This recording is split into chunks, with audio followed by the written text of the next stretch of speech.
Good morning, and thanks for being here for this panel on reclaiming civic education, preparing the next generation for citizenship. It's a pleasure to be moderating this important and very timely discussion.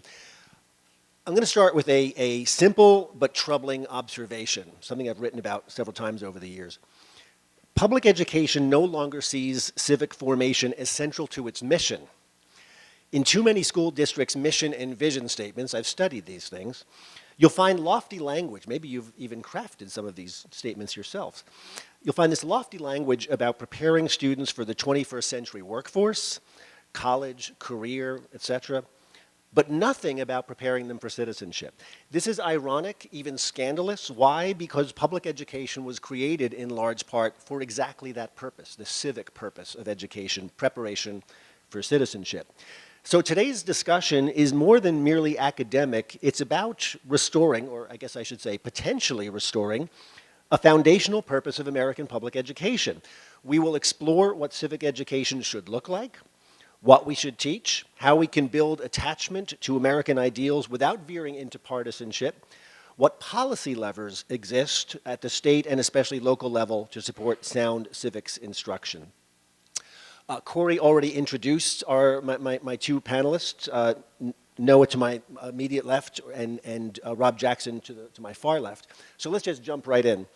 And either one of you can start with this.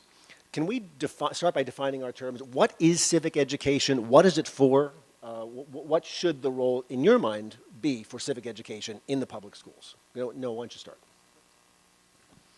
Thank you, and thank you for having me here. It's a delight to be in this group and had some great conversations early on to understand your roles better and what's happening in the state here.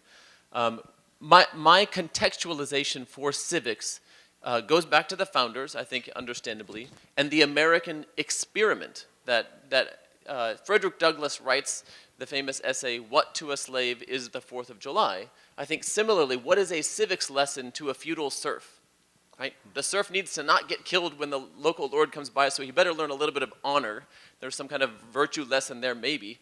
He also needs to know that the king is going to be the king until his brother murders him, and the next king might lower taxes, might raise taxes, and there's nothing he can do about it. I mean, it's a lesson in futility. The American experiment puts the citizen in a different position. I give you a republic if you can keep it. Can you keep it? And I think that's the key question for us.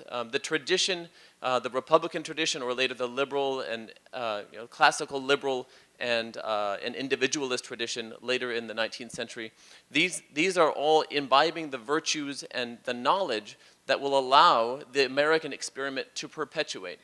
So I think that perpetuation, almost the way that there's a native instinct for a creature to perpetuate itself, to have babies and to survive and not die. I think the America that was given to us has in its nature, in its DNA, a desire to continue and perpetuate and not die. And I think the way that the oxygen for that, the fuel for that, is knowledge of our civic position. So I think it's not that other countries can't have civics and that's not meaningful, but in this case, in a very risky endeavor of trying to do America in the last 250 years, civics is of vital importance because the voter needs to know that he has recourse, that burning down the village is not the correct response. There are other more appropriate responses. So I think the role of the public education in the context of this American experiment is to enlighten the students as to their recourse, that you may carry a gun, you may assemble, you may have speech, you may vote. And those are the appropriate directions for frustrations that you may feel. And here are, on the virtue end of things, here are some inappropriate responses. Tearing down your neighbor's fence because you're angry at them. Like, no, we have legal recourse. There are better ways to approach that. So that's, I think, the backdrop in my thinking of where civics fits in. And we'll talk about how civics fits in with other subjects in school as well. But I think an understanding of our context in the American experiment is something that needs to be passed on generation by generation. And as Reagan said, we're only one generation away from losing freedom. At any generation, like it must be passed on. Thank you for having us. I appreciate being with you all. And as a conversation that began this morning at the breakfast table with a fellow superintendent, or with another superintendent here among us, it struck me that the work you're doing in local settings around this state is not only the essential work, but it is forming the types of schooling that we want to see in passing along this tradition that Noah just referenced. Your responsibility, your authority that's been given you, granted you, is something that really speaks to the very essence of citizenry. And when Robert mentioned, two Roberts on stage here, so I'll go by Rob.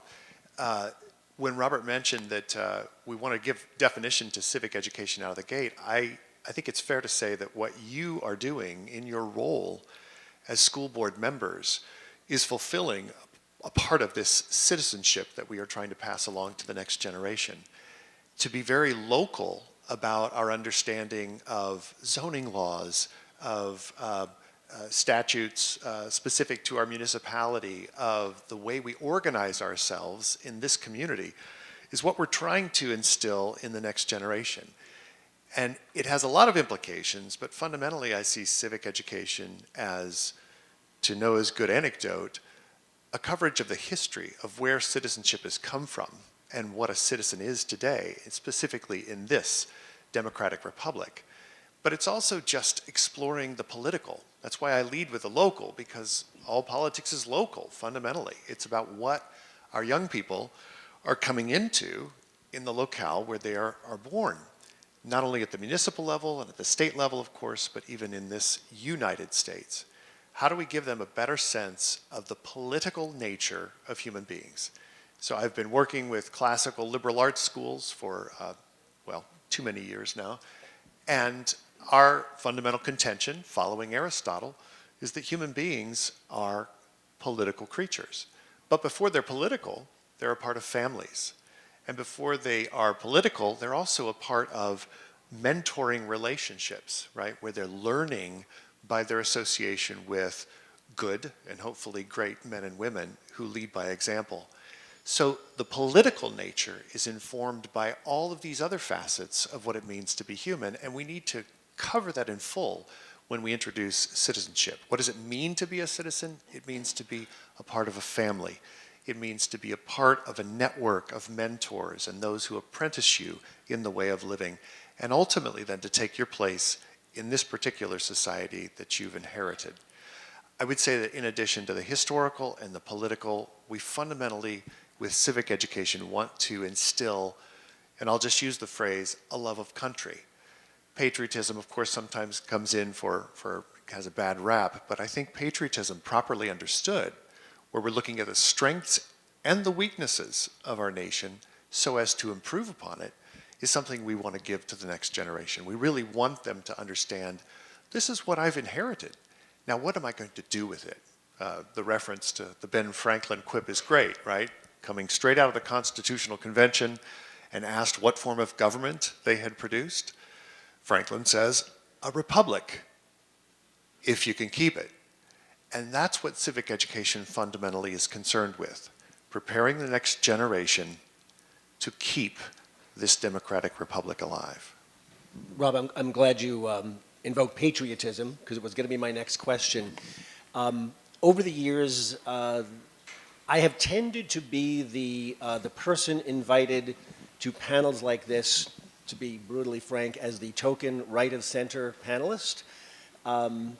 Intellectual diversity in education conferences. This is much more of a home game, which is delightful. So maybe this is a permission structure for us to talk a little bit more candidly about cultivating patriotism. Yeah. I tend to like to invoke it in these other panels to be provocative. Here, I don't think it's provocative. I think here there's broad agreement that this is a necessary component of public education. So let's lean into that since Rob brought it up. Do you agree that public education has an obligation to encourage, if not patriotism, then something like that, to attach students to their community and country? And if you agree, then how do we do that? Noah, what do you think? I will speak as one with some ambivalence towards patriotism because of the direction that I'd seen the country going. This is kind of back to my own personal history. But when you see a limited government in the 19th century turn into a overweening and powerful and spending 40% of productivity, you start to feel a little bit less patriotism. When you see some of the wars that seem unnecessary, or the controls in society, or the regulations of business, you might start to feel a little bit less patriotic. When it comes to the founders, that's where I'm stirred up with more patriotism, where I'm more proud of again, the experiment that we're set into. So I think, as Robert said, if patriotism is nationalism, and we're supposed to swear fealty to the dictator, which we saw in 20th century scary situations, then we want to have some natural resistance to that urge to give over all authority and responsibility. And I think that's a key part of what makes America special, is that the individual still has some priority, but that priority for individuals is something we can feel very proud of. The Second Amendment is something we can feel very proud of, and the First Amendment as well. So I think in the context of civics curriculum, as it's been historically put through in educational systems, that is where, hey, I can stand up and say the Pledge of Allegiance with pride in that setup. So, Well, wait, when you say the civics curriculum, at the risk of being churlish, my immediate response is to say, what civics curriculum? sorry, in preparation for this, I was reading some civics textbooks from 1900 and 1912 and 1928. So that's more what I mean when I say civics curriculum. You have to remember these guys are classical educators, okay? but I'm being earnest about this. I think most schools probably do not have a formal civics curriculum whatsoever, right? In this state, there is no requirement that a civics course be offered to students. In other states like Florida and Louisiana, there is a end-of-course assessment that's very intensive, and there is very clear guidelines of what every student will receive. And the other states are kind of a mix of in between. Wisconsin has a graduation requirement test, but the courses that lead up to that and how that test is administered is left up to the local district. So there's, I expect a lot of variety in how that's implemented. Right. Rob, you spend a lot of time in schools. Can you point to some models to us, or Sure. for us, about where you see this being done well and what it looks like? Yeah, I think as I referenced, the ability to incorporate an academic approach to civics is helpful when we think that patriotism or love of country is some kind of blindness to, or just pure acceptance of dogma. In fact, if anything, our nation is founded as a constitution in which we see, and Noah made reference to, the very tensions that come from within government itself, right? Our three layers, or our three facets of government that work in relationship to one another, right? Our executive, our legislative, and judicial demonstrate that our Constitution was formed by those who understood human nature and the nature of power and the potential overreach of those in power, so that our very country's foundation is one in which we understand there will be natural tensions, there will be challenges, law and liberty, personal rights and responsibilities. To see those tensions as a reality, and to recognize that our form of government is always wrestling with those things. I appreciate that the Bill of Rights itself, and I think when we teach academically the very origin story of our nation, we can show and emphasize that the challenge of bringing these colonies into a confederation and then into a constitutional form of government required great deliberation and real collaboration and compromise, which is the very definition of politics. That the Bill of Rights itself, which we take for granted today, was a concession to those who were worried that the constitutional form had given too much power to too few, and that the rights of citizens had to be retained. To offer that up as an acknowledgement that our foundation is built on inherent tensions, right? Inherent challenges that will always be with us, means that my patriotism is not some blind acceptance or allegiance to dogma. It's an acknowledgement that I'm committed to seeing this foundational set of principles lived out generation after generation. So it's a living, I want to be careful here, but it's alive, it's organic. I started to say a living constitution. I don't want to get into that realm. I knew where you were going. But I think I hope that makes sense, that what we are passing along to the next generation is an understanding of where did we come from, what are the elements and even the intricacies of our constitutional form, how has that played out, both in the executive, in the legislative process, and in the judicial, and what does that mean to a citizen like you or me as we live our lives in our small hometown or maybe in our big metropolitan city? How do we live that out and fulfill our responsibility as citizens? That, for me, is patriotism properly defined. Since we're down to panelists, I'm going to take the liberty of answering my own question and share a little bit of my experience. So up until COVID, I was a part-time high school civics teacher at Democracy Prep, a charter school in New York City. I taught the senior seminar in American democracy. And I used to say when asked the question that I just asked you guys, well, you can make a really good course of study, I think, by starting with the words in the preamble of the Constitution, that lovely language about to build a more perfect union, and then putting the question to students, every day after that. Where have we met that test? Where have we failed? Where is it a work in progress? And I think that's a good frame for thinking about these issues. But that said, the thing that concerns me, I'll change the form of my own question from patriotism to something else. My biggest concern about current movements in K-12 education is that we are dwelling to, or allowing students to dwell too frequently in what I call the bad and the broken, as opposed to cultivating optimism. Because why would you take an interest in building a more perfect union if you don't think it's possible? This touches on some of the work that, frankly, my school used to do in so-called action civics. We didn't call it that, but we were forever challenging students to identify problems in their community and work to solve them. But if all you get from one end of your education to the next is just an endless litany of how things have gone awry, again, the bad and the broken, then at some point you must say, well, why bother? I've written extensively about this over the years, but that's the thing that troubles me. I'm not even sure that meets the test for civics, but I do think, don't call it patriotism, I do think it's essential that we attach kids to community and country and invest them in this more perfect union narrative, because if we don't, then they have no incentive to do so. Let's shift to measurement testing and standards. One of my favorite levers to pull in civic education, and I'm sure you've heard of this, is this idea that we have to pass, or that every kid should pass the U.S. citizenship test in order to be a high school graduate. Thoughts on the efficacy of that? I want to go first here because my colleague Noah is in the testing business. So this is really his forte, and I don't think I'll have much to add after he speaks.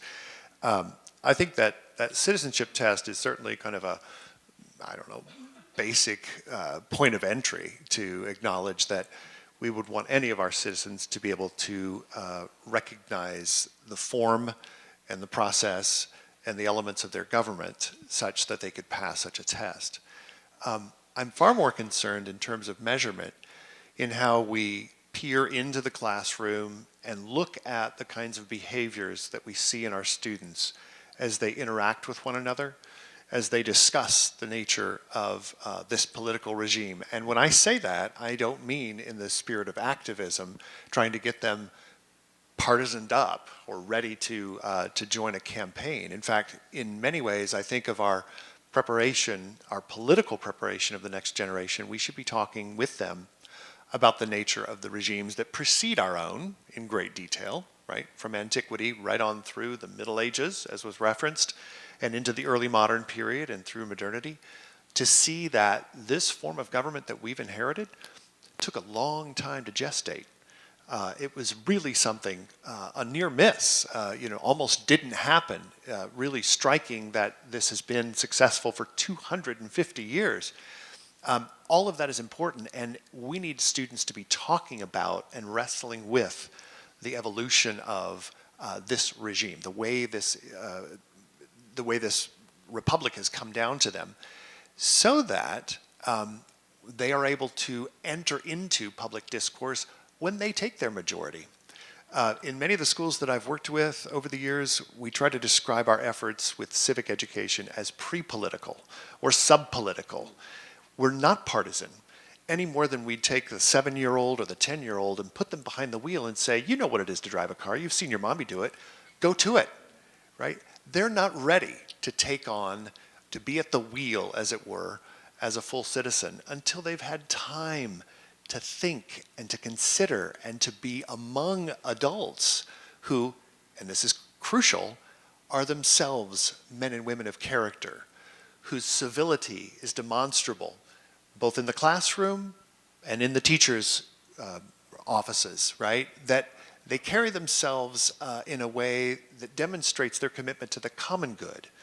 They're in conversations where they're respectful of people who have differences of opinion and perspective.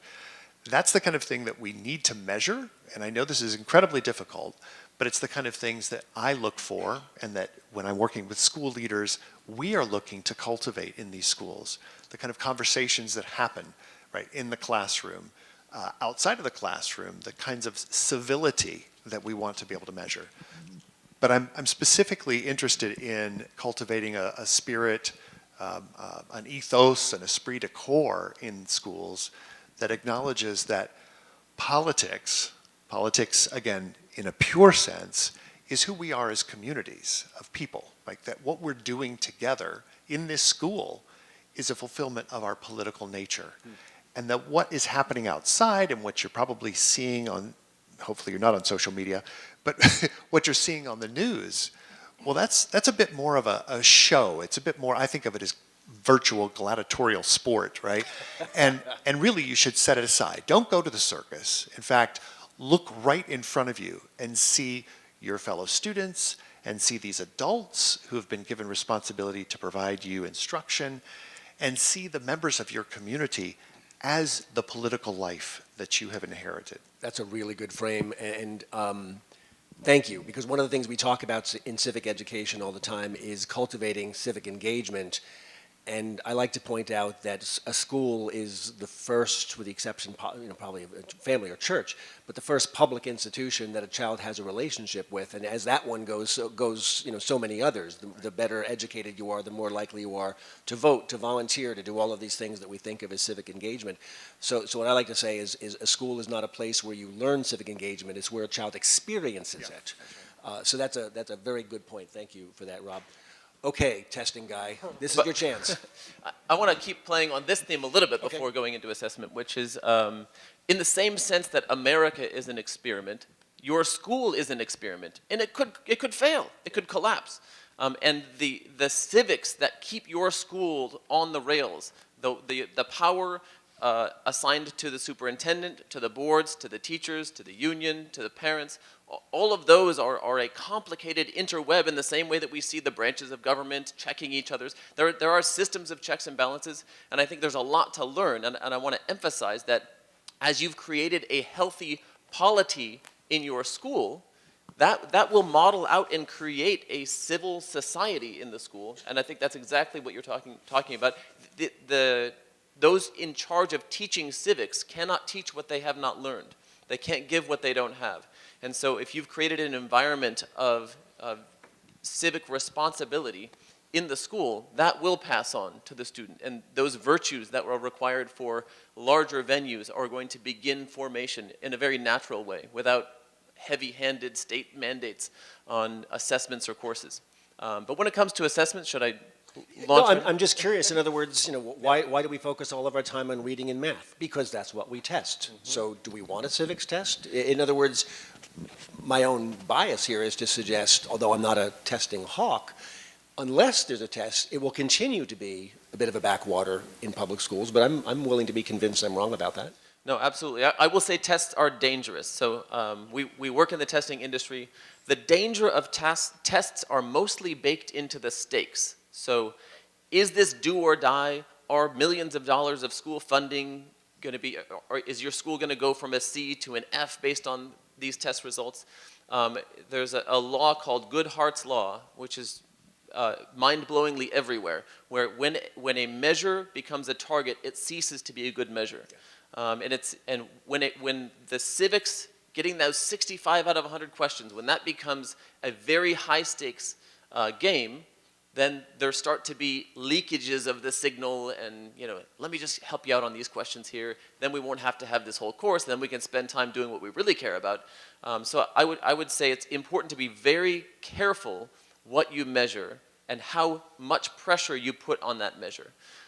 That said, I think the standard of 65 questions out of 100 to graduate with no other requirements is a very low bar. I think of Dave Letterman out in the streets saying, hey, do you know the vice president's last name? And like half the people are like, I don't know, dance, what is it? I think the civics exam is only slightly better than that. And we can aim much higher. 88% of immigrants coming in can pass the civics exam on a first attempt, and about 33% of your average American adults can pass the test. So we're very far from where we need to be in terms of civic knowledge, and we could talk about knowledge versus virtue, we can talk about knowledge versus patriotism and engagement and other things as well. But I think the assessment could be much, much more profoundly constructed.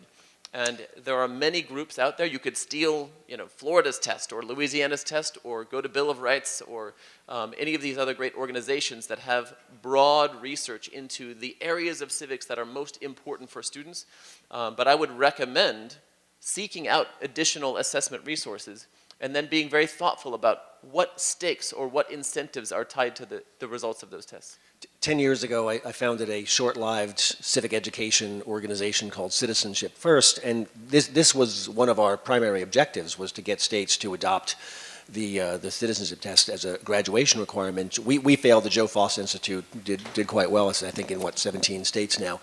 That said, I will confess that I've completely changed my mind about this. I no longer agree that passing the citizenship test should be a high school graduation requirement.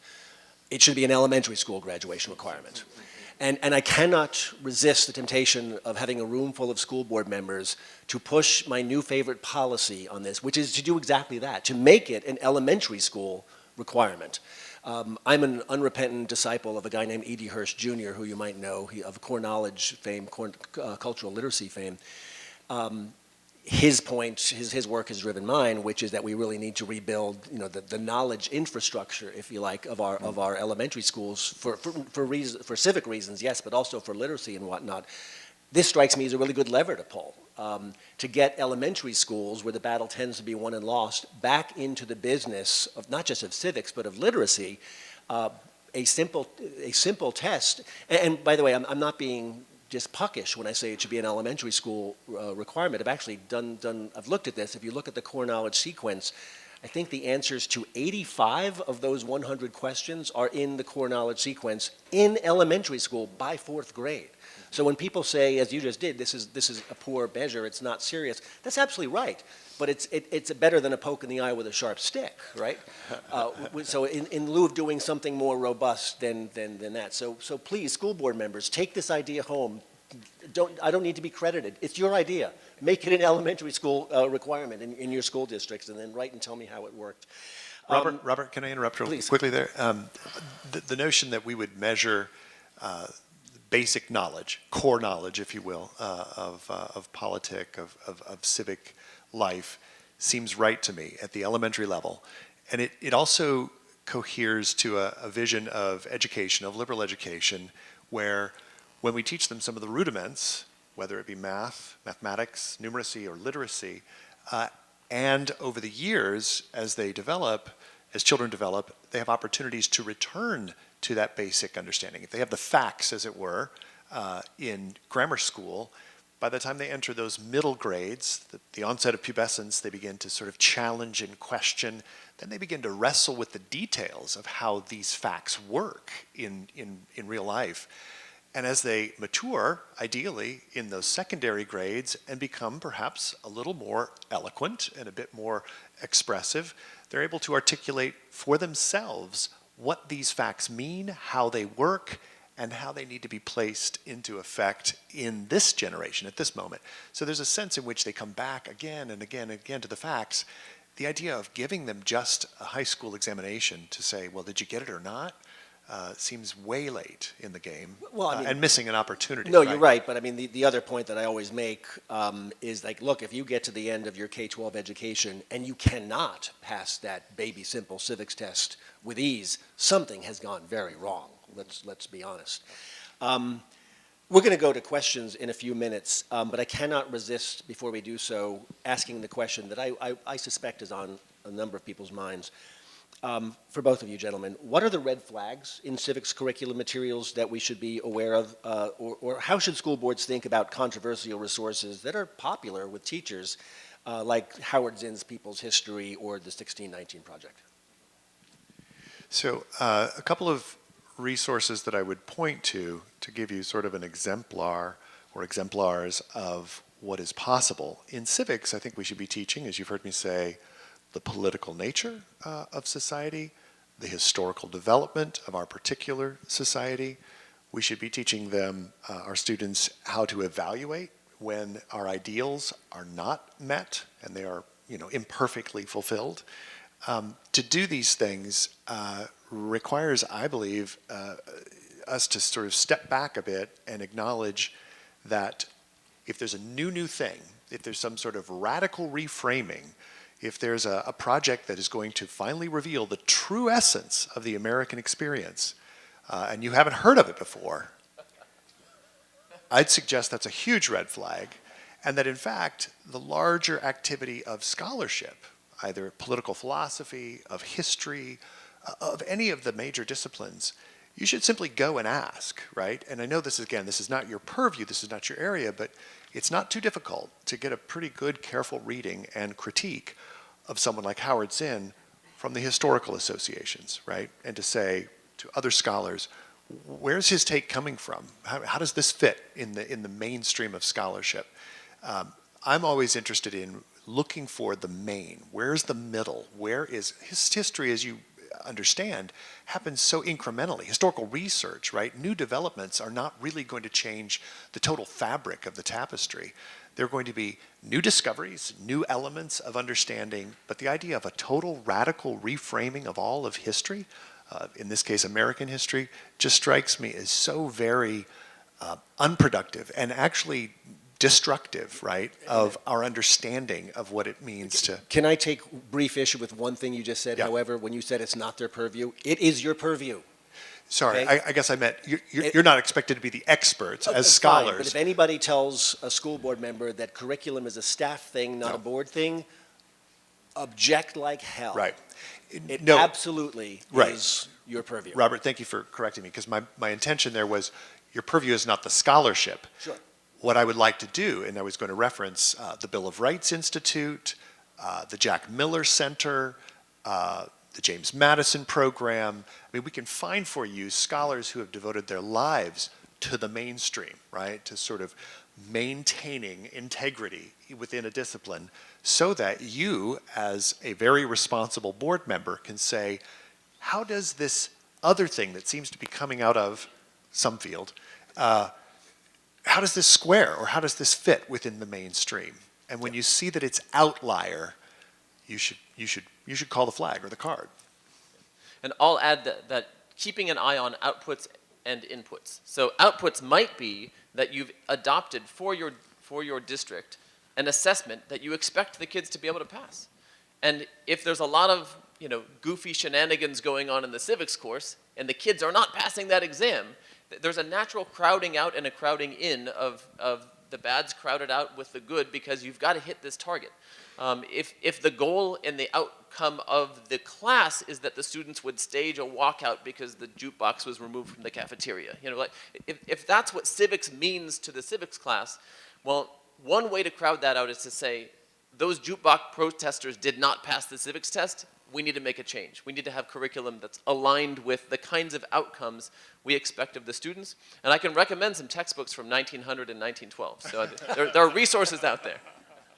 We're going to take questions, but I just want to add one other note on the 1619 project specifically, because this is just data that I happen to have researched.